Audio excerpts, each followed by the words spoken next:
It is day one of the Warwick Economics Summit. My name is Christopher Lim, and I have the privilege of being here with Zanny Minton Beddoes, the editor-in-chief of The Economist. Thank you so much for being here You're today. very welcome. So The Economist was founded in 1843, and that makes it 177 years old today. And along with the passage of time, I find that The Economists have adopted quite a few interesting quirks that many first-time readers would find quite interesting or quite intriguing. And I remember back when I was reading it the first few times, one of the things that interests me was that at the top of certain articles, there are weird and interesting names that pop up. For example, Banyan, Bartleby, or Lexington. Could you just explain what these names actually signify? Sure. So those are our columns, and they are written by one columnist usually.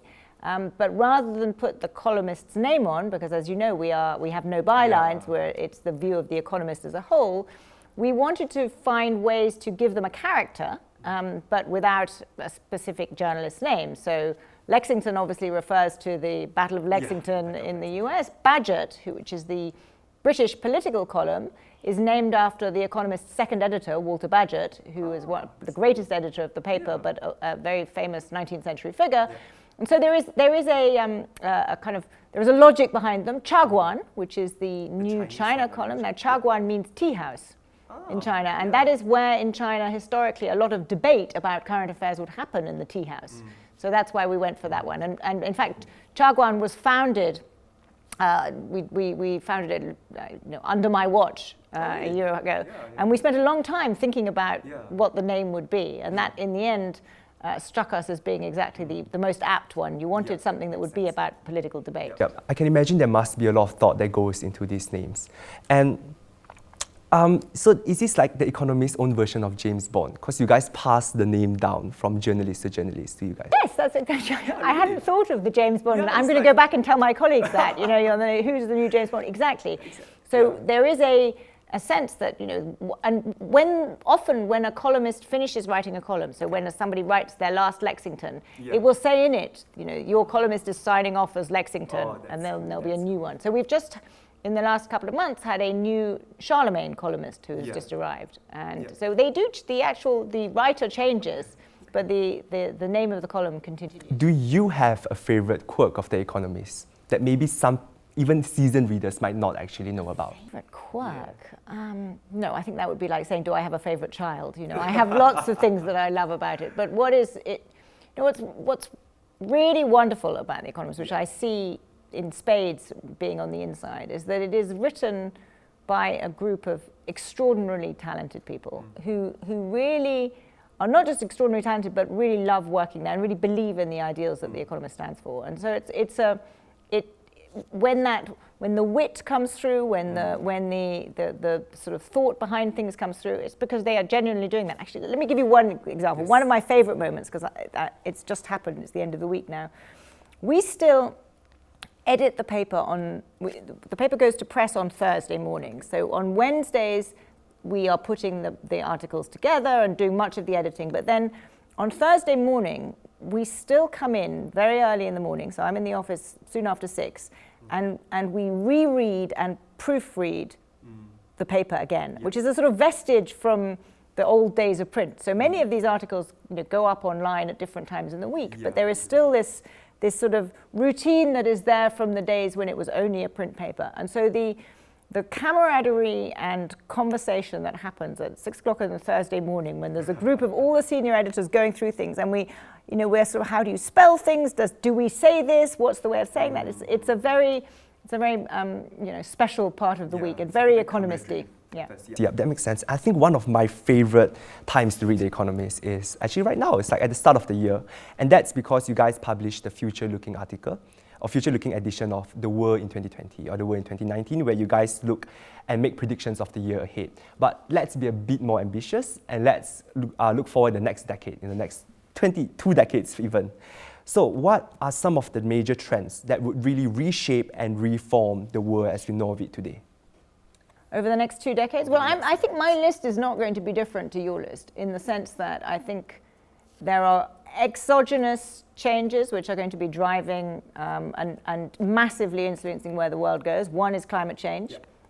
what impact is it going to have? What are we going to do about it? How are we going to address it? Are we going to address it sufficiently? Clearly a huge part of the next 20 years. The second is the consequences of the technological revolution we're in, the combination of artificial intelligence, but also all the other, biotech revolutions that we're in. That is, I think, fundamentally reshaping societies already. It's going to continue to fundamentally reshape societies. And then I think the third is an aging population. Demographic change happens relatively slowly, but it's still very, very powerful in its shift. And the pace at which the world is aging, the number of countries where, birth rates have fallen very dramatically, often below replacement rate, people are living longer, that's going to reshape the nature of 21st century society. So I think those, if I looked at three, those are three enormously powerful ones. And then how do our political systems adapt to cope with that? So if you're talking about climate change, one thing that definitely comes straight to mind is the Australian bushfires that has happened recently. How optimistic are you that the Australian bushfires will actually shock the Australian government or governments across the world to actually make a tangible step towards tackling climate change? I'm not optimistic, actually. I mean, I'm not optimistic that it's really fundamentally changed the political debate even within Australia. Where, as you know, the government came to power essentially with a very sort of climate denying or non-climate agenda, and I'm not sure how fundamentally that's changed. I think we are going to see more and more of these extreme weather events. We're going to see more and more impact from them, and the question to me will be how quickly can we get sufficient change in place? And I suspect we're going to be too slow. So we will end up having to do more adaptation and mitigation, where it's going to require really quite fundamental changes. And I'm sufficiently an economist to believe that until we change incentives, until we get the externalities into the price, that's a sine qua non. It's not the only thing we need to do, but we really, really do need to do that. Yep, and definitely historians will look back upon this year and think and judge us on how we actually tackle climate change, how we tackle the tech revolution, how do we tackle the aging population. But another trend that I believe would really reshape the political world is this dangerous observation that voters are no longer gravitating towards the center, but they prefer to go towards the end of the spectrums in terms of what they're voting for, in terms of their ideology.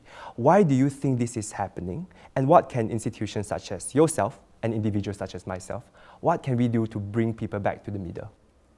That's a really good question. And I think to unpack it, there's a few things going on. There's been a sort of loss of credibility in the establishment, if you will, in the kind of consensus, macroeconomic management of the 1990s, 2000s. The financial crisis had a very profound effect on people's sense that actually the technocrats, whether it was central bankers or whether it was centrist governments, knew what they were doing.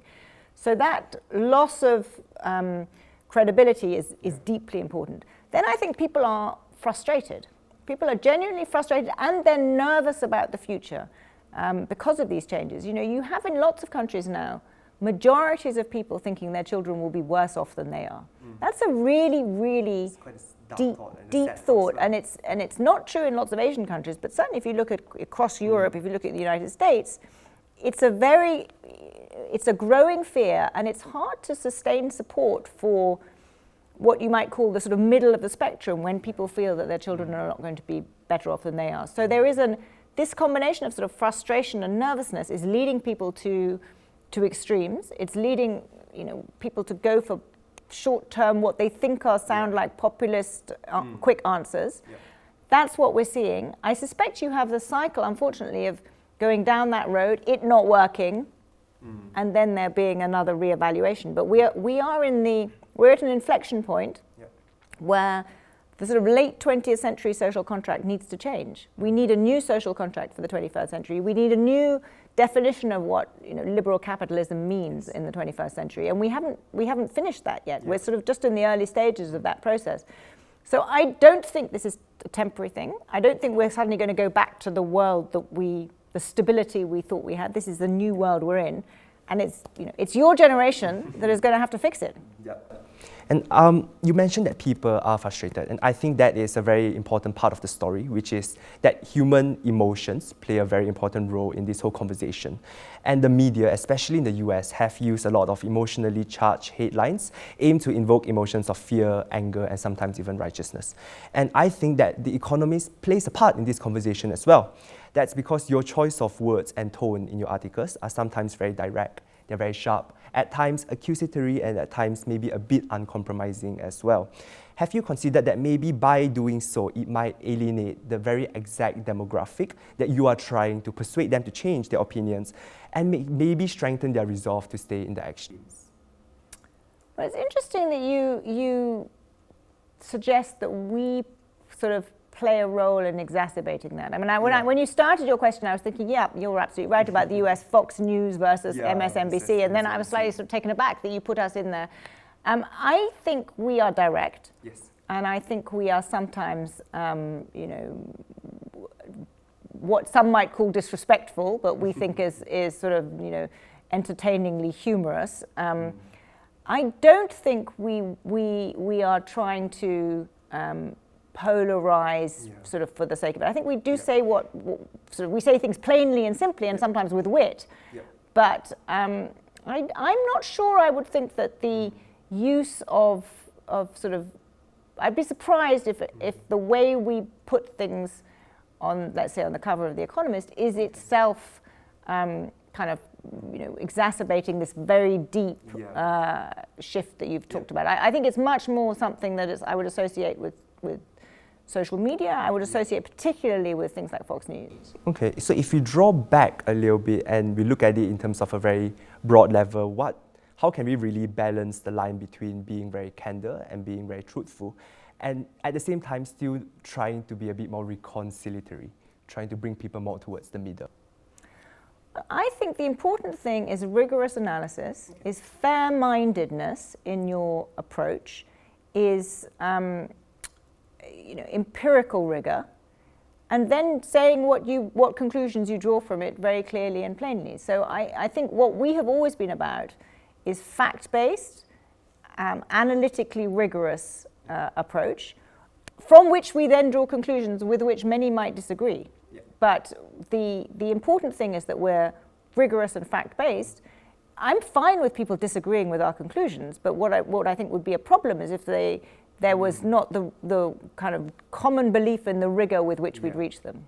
Yeah, definitely. And I remember reading your article on Elizabeth Warren's, where you guys really went to give a really in-depth analysis of her policies.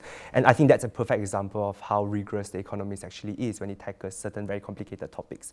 But let's gravitate towards US, the United States, which I guess is in a sense gravitating towards the center of the world. And let's look at the US Democratic presidential race, where there's an extremely large pool of Democratic candidates. Looking not in terms of whether they could actually beat Donald Trump, but let's evaluate their policies, their values, and to a certain extent, their characters as well. With that in mind, who do you think is the most competent Democratic presidential nominee to be the president of America that the world and America itself actually needs? I think that there are several Democratic candidates who are, who pass the sort of competence bar. I think the question for the Democratic Party is what's clearly animating Democratic voters is who they think will beat President Trump. That's the kind of main drive. But then if you go beyond that, there are clearly two big factions within the Democratic Party, or two big tendencies. One is broadly what are still called the centrist Democrats, although they're further to the left than I think the center of gravity used to be. And the second is the sort of progressive Democrats, clearly with Bernie Sanders and Elizabeth Warren as the main standard bearers of that.